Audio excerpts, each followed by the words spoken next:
আসসালামাইকুম আমার ফেসবুক প্রাণপ্রিয় ভাই ও বোনেরা, কেমন আছেন? আশা করি আল্লাহ তাআলা অশেষ রহমতে আপনারা ভালো আছেন। তাই একটা কথা না বললে নয়।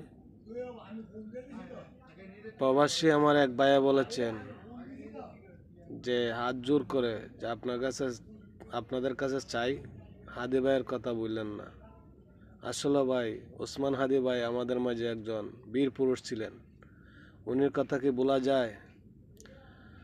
তাই আমার ভাইয়ের উদ্দেশ্য করে বলছি, আমরা চাই 24 ঘন্টার ভিতরে আমাদের ভাই ওসমান হাদির বিচার যেন সর্বক্ষেত্রে সুস্থ মতো হয় এবং বিএনপি ভারপ্রাপ্ত চেয়ারম্যান তারেক রহমান বাংলাদেশে আসছেন। আজকে 4 দিন গত হয়ে 5 দিনে পড়ছে।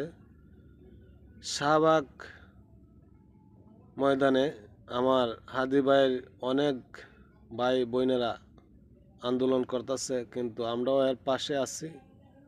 অথচ যে কোনো ক্ষেত্রে আমরা যাইতে পারি না। তো বিএনপি ভারপ্রাপ্ত চেয়ারম্যান তারেক রহমানের কাছে এটাই প্রত্যাখ্যান, যাতে হাদি ভাইয়ের বিচারটা 24 ঘন্টার ভিতরে হয়, এই কামনাই করি। কারণ এখন বাংলাদেশের মানুষ কিছু নির্ভর করে তারেক রহমানের কাছেই। তাই আমিও চাই তারেক রহমান সাহেব যেন দ্রুতভাবে এই 24 ঘন্টার ভিতরে আমার ভাই ওসমান হাদির বিচারটা সঠিকভাবে করতে পারে। এই জন্য সবার হাতে হাত মিলিয়ে সঠিকভাবে যেন বিচারটা করে, এই কামনাই করি। আসসালামু আলাইকুম আমার ফেসবুক প্রাণপ্রিয় ভাই ও বোনেরা, কেমন আছেন? আশা করি আল্লাহ তাআলা অশেষ রহমতে আপনারা ভালো আছেন। তাই একটা কথা না বললে নয়। প্রবাসী আমার এক ভাইয়া বলেছেন যে হাত জোর করে যে আপনাদের কাছে চাই, হাদি ভাইয়ের কথা বললেন না। আসলে ভাই, ওসমান হাদি ভাই আমাদের মাঝে একজন বীর পুরুষ ছিলেন।